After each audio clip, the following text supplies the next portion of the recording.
How to vlog in public.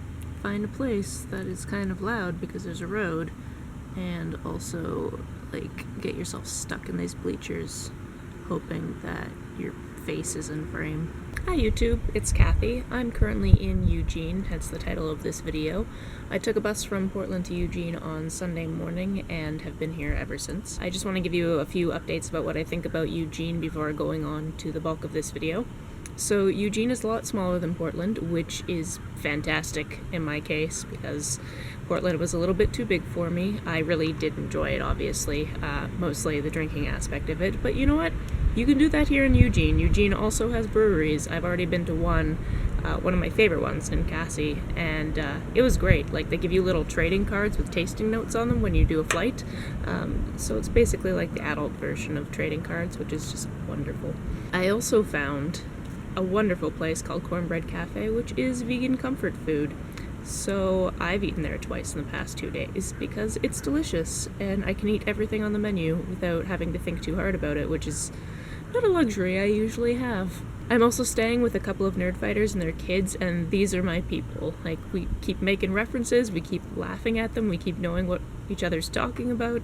It's great.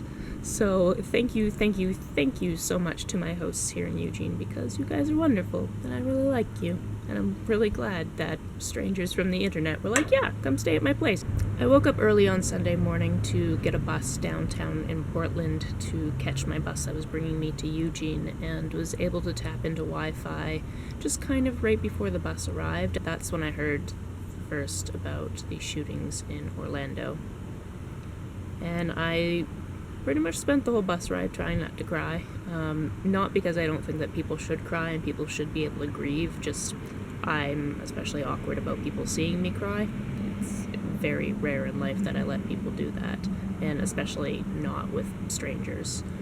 So it's just not something I felt comfortable doing. Thanks to the Wi-Fi on the bus, I was able to reach out to friends of mine that I knew would be deeply disturbed and affected by this. I went through this strange process of grieving and being sorry and being angry and all of these different emotions throughout the bus ride, and then I just kind of had to shelf them because I was meeting my host for the first time. I didn't want to be a complete mess of a human. I just had to compartmentalize it just for a little while. And once I was set up in their house, I took about an hour walk to go to Ninkasi. That was my first stop on the trip, and drank 10 different beers. It was flights, not 10 pints. Not to mention pints in America are smaller than pints in Canada. But I sat and I drank, and I continued to reach out to people via the internet, and just continue to think about the complexity of identity and the complexity of societal ignorance and societal condemnation for people who are of not a set identity, and I've just never understood it before. I've never understood hatred of someone who is different than you, just for the simple fact that they're different. And because of society's hatred, I've taken in a lot of internalized homophobia as well. So even though I've been more than willing and happy for people to let me know about their orientations and let them talk freely about what they feel, I've kind of hid that complexity within myself. So over the last few days, I've been thinking a lot about my own identity, and it's not something that I feel I need to share exactly at this point. It's not something I will necessarily completely 100% figure out ever.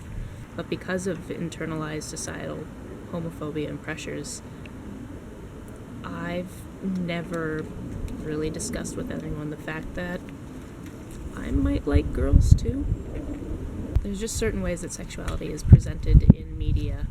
The trope of characters, just suddenly realizing they're attracted to each other and then immediately having sex. While that's fine for some people, that's not something I've ever been able to identify with because at the very least I'm demisexual, which means I don't experience sexual attraction to people unless I really start to get to know them. And then even then, I way more prefer making out than having sex. So that's a thing. There's so many tropes, so many stereotypes, so many types of erasure, and I just can't handle it. Like, I just...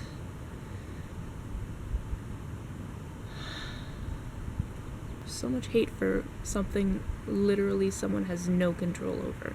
I'm going to put some links in the description of this video of some LGBT plus bloggers or writers or videographers, whatever links I can find at the time, who have much more eloquent things to say about this. Because of societal pressures and internalized homophobia and just the tropes that we live with, I have a really big fear of talking about anything to do with being queer, even though I think I'm finally admitting to myself that I am, because of the trope of, oh, well, that person's just doing it because it's trendy, and it makes them look like a more interesting person. And that trope is fucking bullshit, and I hate it, but it's still such an ingrained trope full of hatred that just scares the crap out of me. I just don't know what to say. I haven't been able to sort through all my thoughts on this. I haven't been able to put them in an eloquent way. I don't know when and if that's going to be a possibility. There are lists in the links of things that you can do to help instead of just saying I'm sorry, which is a good start. But it is much more effective to say you're sorry with actions than words.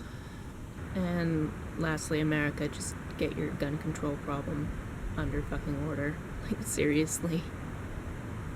How many times have you said there will be no more mass shootings? And they just keep happening. Just stop. Please. Whew.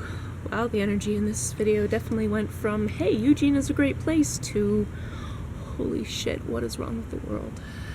So, leave your thoughts down in the comment section below. On the way down in the comment section, if you hit that subscribe button, that's always really nice. You can like and share this as you see fit. Feel free to contact me if you need to talk, and I will see you later. Bye.